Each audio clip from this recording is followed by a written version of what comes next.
Buenas tardes. A continuación presentaré la tesis documental de Plan de Cuidados de Enfermería Estandarizado Enfermedad de Chagas. Presenta Aurora Elizabeth Zul Medina en opción a la titulación de la licenciatura en Enfermería Generación 2017-2021. El objetivo general es diseñar un plan de cuidados en enfermería estandarizado al paciente con enfermedad de Chagas a través de la metodología del proceso de atención enfermero, utilizando el pensamiento clínico y el lenguaje estandarizado de Nanda, Nick y Nock.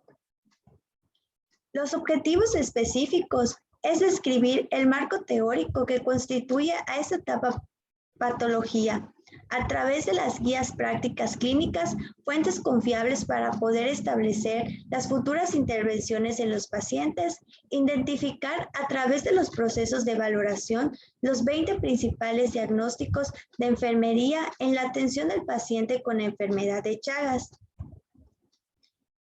Igual, discriminar a través de la jerarquización de Mayor y Gordon los patrones funcionales afectados ante la patología de la enfermedad de Chagas para la atención de los pacientes a través de los cuidados estandarizados. Priorizar los diagnósticos de enfermería y jerarquizarlos de acuerdo al juicio crítico con base a la patología.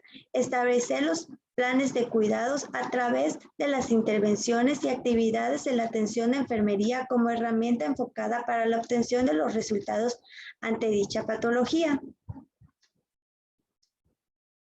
En el marco teórico podemos encontrar que la enfermedad de Chagas es también conocida como la tripanosomiasis americana o mal de Chagas-Mahasa, que es una enfermedad parasitaria tropical desatendida causada por el protozoo flagelado Trypanosoma cruzi. En su clasificación se encuentra la fase aguda, que en esta el parásito circulante está en la sangre en cantidades detectables. Los síntomas pueden persistir hasta 12 semanas después de su inicio o desaparecer espontáneamente. En la fase crónica se caracteriza porque inicia desde el momento en que la infección se hace persistente y se encuentra resuelto el episodio agudo. Clínicamente, este se desarrolla entre los 10 a 30 años posterior a la infección inicial. En las manifestaciones clínicas, en la fase aguda, lo primero que se hace notar en el paciente es fiebre prolongada superior a los 7 días. Acompañada de esta va a ir la anorexia, altralgias, náuseas, diarrea, esplenomegalia, edema, adenomegalia, ictericia, conjuntivitis, cefalea, mialgia, astenia, vómitos, hepatomegalia, linfadenopatía, exantema, cardiopatía aguda y el signo de romaña o de chagoma, que este es el más notorio ante la picadura de la chinche besucona, que en este caso nos dice que los principales signos y síntomas van a ser leves y posteriormente, conforme el desarrollo y evolución de la enfermedad, se van a ir agravando, ya convirtiéndose en patologías más crónicas. El Manual de Procedimientos para la Enfermedad de Chagas en México, en el 2019, indica que en la fase crónica es sintomática. Aparece años o décadas después de la infección inicial. La enfermedad afecta el sistema nervioso. Aquí se pueden ver reflejados trastornos neuropáticos del sistema nervioso periférico y demencia. En el sistema digestivo, se conforman por patologías como el megaesófago o el megacolon. Debido a estas, es causa de la adenopatía y linfadenitis, que puede verse reflejado con signos y síntomas como es la ingurgitación yugular, dolor abdominal, y estas van a ir acompañadas que el paciente presente una pérdida de peso o en dado caso caquexia. Y por último tenemos al miocardio. En este caso se presentan patologías como miocardiopatologías y cardiopatías y son manifestadas porque el paciente suele presentar palpitaciones cardíacas anormales, insuficiencia cardíaca, disnea y en dado caso que la enfermedad se llegue a agravar cuando no es tratada a tiempo, puede ocurrir un embolismo pulmonar o cardíaco. En caso de que la transmisión por tripanosomiasis sea por transfusión sanguínea, los síntomas aparecen entre los 20 y 40 días posteriores y se caracterizan principalmente por el edema bipalpebral unilateral, adenopatías preauriculares submaxilares o retroauriculares, astenia, mialgias, artralgia, hepato y esplenomegalia. Y por último está la disnea, que es el signo más notorio en estos pacientes. El tratamiento inicial para combatir la tripanosomiasis se encuentra el bencinidazol, que es administrado de 5 a 10 miligramos por kilo por día, dividido en 2 tomas diarias, y esta se debe tomar después de haber consumido alimentos durante 60 días sin sobrepasar la dosis máxima, que en este caso es de 300 miligramos. Posteriormente se administra el nifurtimox, que la cantidad es de 10 a 15 miligramos por kilogramos por día en niños menores de 40 kilogramos y 8 miligramos por kilogramos por día en adultos o mayores de 40 kilogramos y se suministra en 3 tomas diarias. Preferiblemente se va a tomar después de haber ingerido alimentos durante 60 días sin sobrepasarse de la dosis máxima, que es de 700 miligramos. El tratamiento pediátrico nos dice que en los niños tiene pocas probabilidades de presentar efectos adversos y toleran dosis más altas, por lo cual el bencinidazol se puede administrar 10 miligramos por kilo por día por vía oral en 2 o 3 tomas diarias durante 60 días. Y nos menciona que cuando la dosis diaria sobrepasa los 300 miligramos, se recomienda extender el tratamiento hasta alcanzar la dosis calculada para 60 días. A continuación, en el cuadro de razonamiento, podemos encontrar como primera etiqueta diagnóstica el patrón respiratorio ineficaz, ya que mayormente la enfermedad de Chagas suele presentarse en la fase crónica y en la transmisión por vía sanguínea, por lo cual el patrón respiratorio ineficaz es afectado y se puede manifestar lo que viene siendo la disnea, como es el signo más notorio en esta enfermedad. Posteriormente está la etiqueta diagnóstica intolerancia a la actividad, que va derivada de esta, debido al desequilibrio entre el aporte y demanda de oxígeno. Consecutivamente, sigue disminución del gasto cardíaco, y esto se aplica ya que el paciente tiene miocardiopatías o cardiopatías y es necesario controlarlas. También está la etiqueta exceso de volumen de líquidos, ya que el paciente presenta edemas en la cara o en los miembros periorbital unilateral, así como en las extremidades, debido al desequilibrio electrolítico o a un aporte del exceso de líquidos.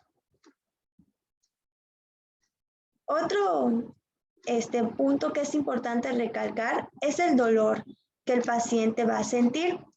En cuanto a este, se aplica la etiqueta diagnóstica dolor agudo, ya que el paciente puede focalizar alguna parte del cuerpo o sistema que refiera dolor debido a la enfermedad del Chagas. Posteriormente está la hipertermia, que en la fase aguda podemos encontrar que el primer signo que se refleja es la fiebre. Consecutivamente está la fatiga y por último la motilidad gastrointestinal disfuncional, ya que el paciente en esta presenta patologías como es el megaesófago y el megacolon, lo que conlleva a mencionar la etiqueta de desequilibrio nutricional en la ingesta inferior a las necesidades. Luego sigue riesgo de infección. Esta etiqueta diagnóstica hace referencia a que la chicha besucuda,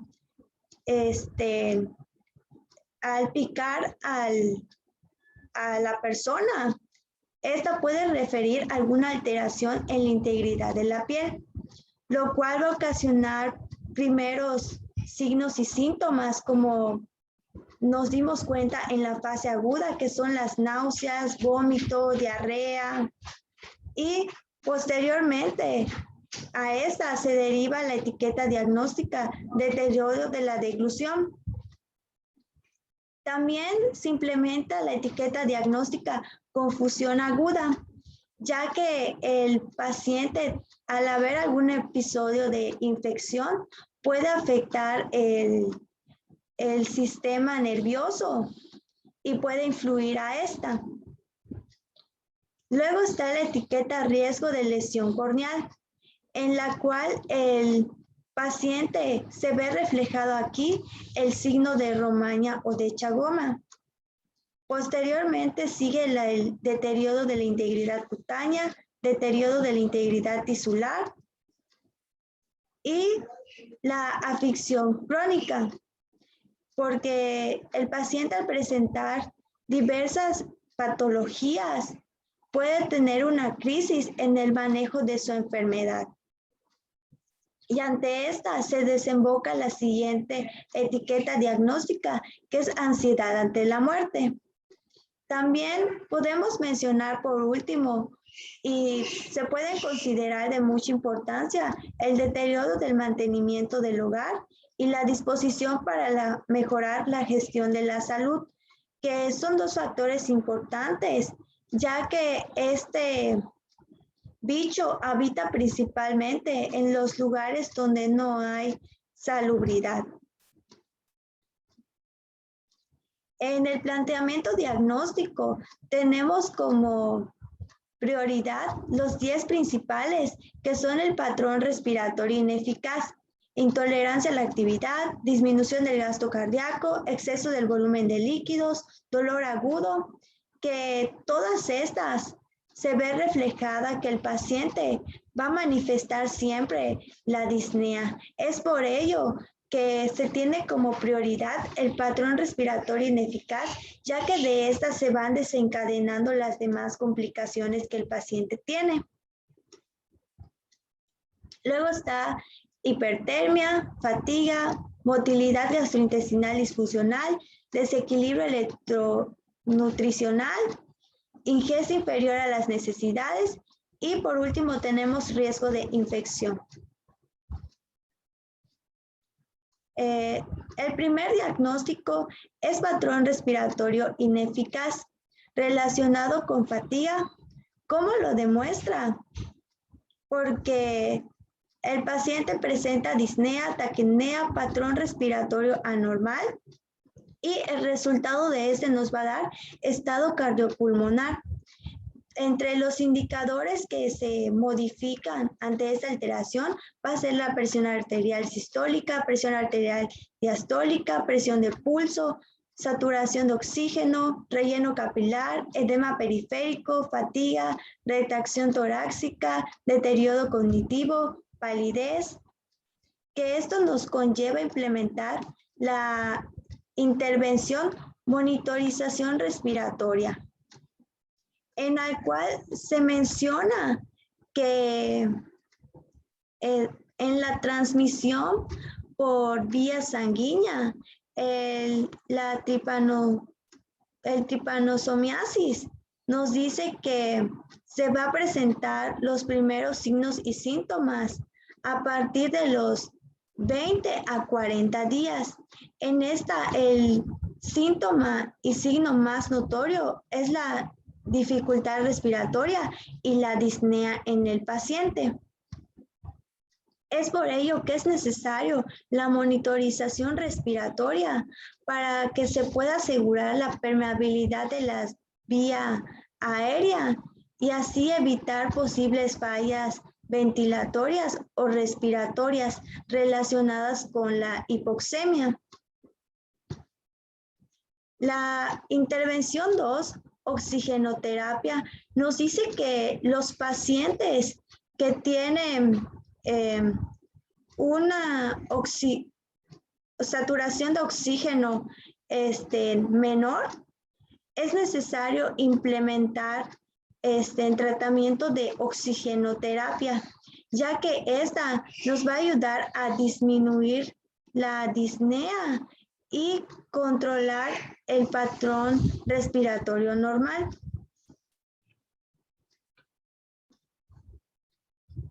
Cuidados del embolismo pulmonar es la tercera intervención, en la cual se fundamenta que el paciente, como presenta cardiopatías y miocardiopatías ocasionadas por la enfermedad de Chagas, esta puede verse presentada con signos y síntomas como son insuficiencia cardíaca, palpitaciones cardíacas anormales, disnea y en dado caso igual arritmias. Es por ello que se pueden ocasionar émbolos en las venas profundas de los miembros y esto puede conllevar a formar un embolismo pulmonar en los pacientes. El segundo diagnóstico es la intolerancia a la actividad relacionado con el desequilibrio entre el aporte y la demanda de oxígeno. ¿Cómo lo demuestra?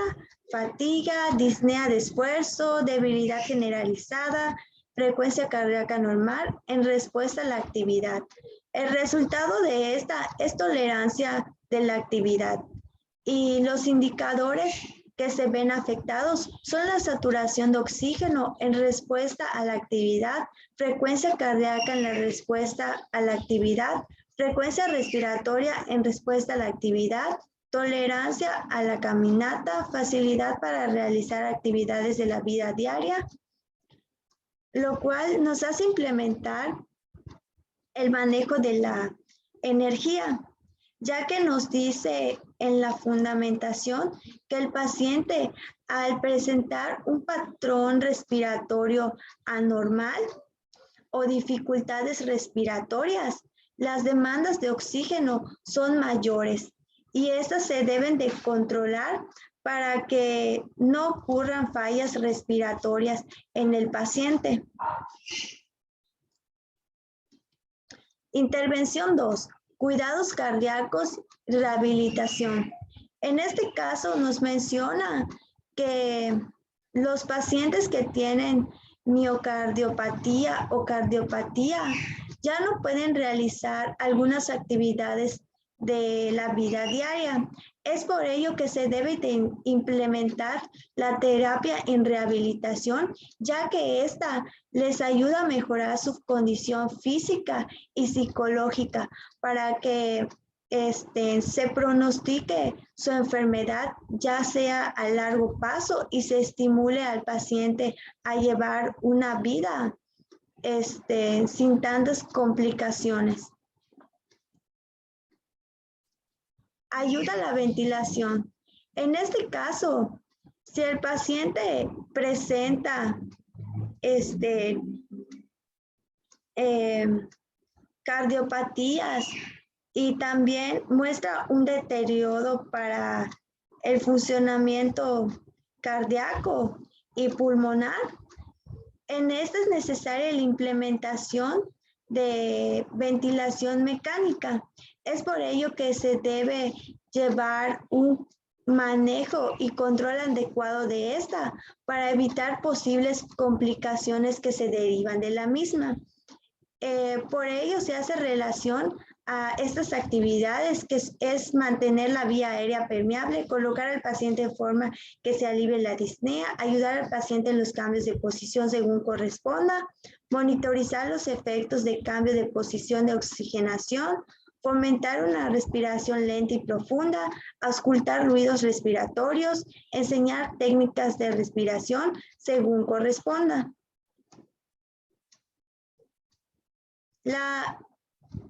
El diagnóstico 3, disminución del gasto cardíaco. ¿Cómo lo demuestra? Palpitaciones cardíacas, taquicardia, y nos da como resultado estado circulatorio. En esta, el indicador afectado va a ser la presión arterial sistólica, presión arterial diastólica, presión del pulso, saturación de oxígeno, relleno capilar, edema periférico, fatiga, retracción torácica, deterioro cognitivo, palidez, lo cual nos conlleva a la intervención, cuidados agudos, ya que el paciente con enfermedad de Chagas presenta una alteración en la función cardíaca, da como resultado a una insuficiencia cardíaca o un gasto cardíaco, y por ello se debe de implementar ciertos cuidados como es la anamnesis, la valoración física, laboratorios y el electrocardiograma para evitar que la enfermedad se agrave o para iniciar un tratamiento ante estos casos. En las precauciones circulatorias se fundamenta que el paciente con tripanosomiasis en la fase crónica presenta un mayor riesgo de atención urgente. Es por ello que siempre se debe de estar valorando y teniendo en cuenta consideraciones en cuanto a su estado cardíaco para saber si los signos y síntomas son normales o están alterados. De esta manera se va a evitar que llegue a posibles complicaciones o a la muerte.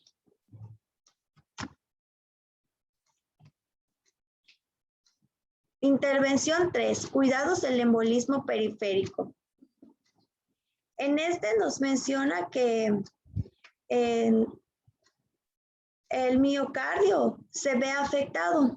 Por ello, se debe valorar y auscultar al paciente para saber si él presenta principios de arritmias, y de esta forma aplicar los cuidados necesarios para que ya no subsista un embolismo pulmonar periférico en los pacientes.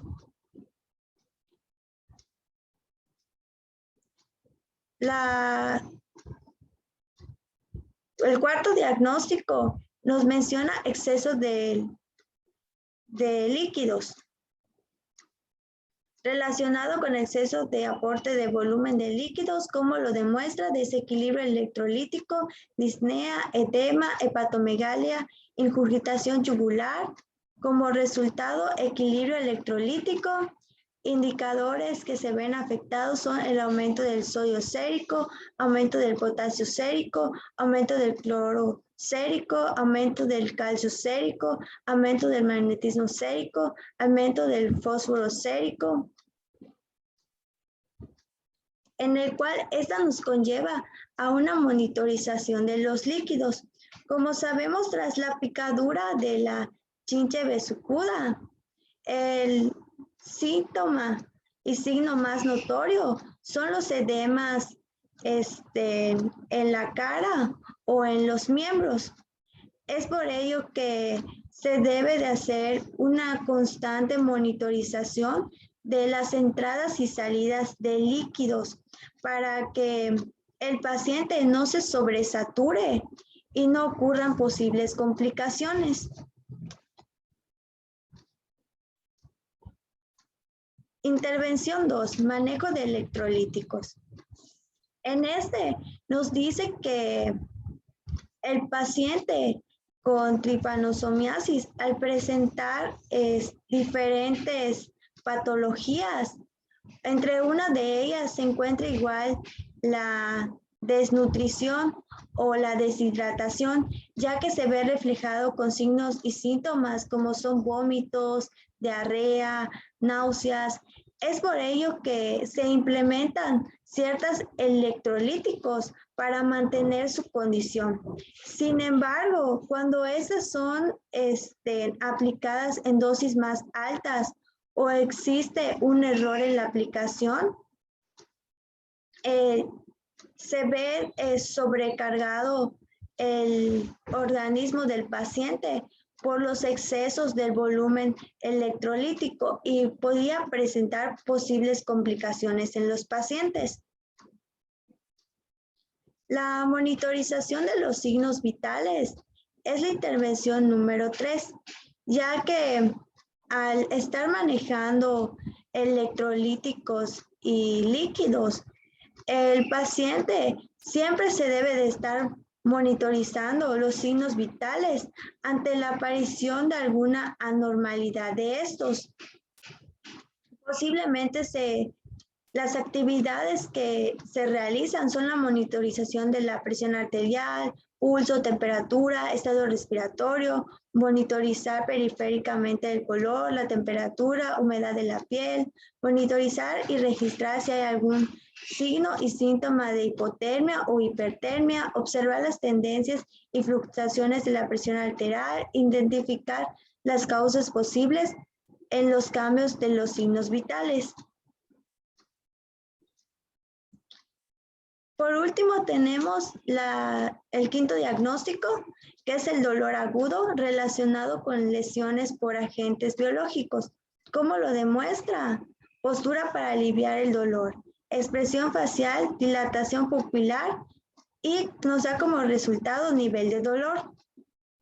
Que el indicador nos menciona dolor referido, frotarse el área afectada, duración de los episodios de dolor, expresión facial de dolor, náuseas, pérdida de apetito, irritabilidad, frecuencia respiratoria, frecuencia cardíaca apical, frecuencia del pulso radial, presión arterial, en el cual nos tiene como primera intervención el manejo del dolor agudo.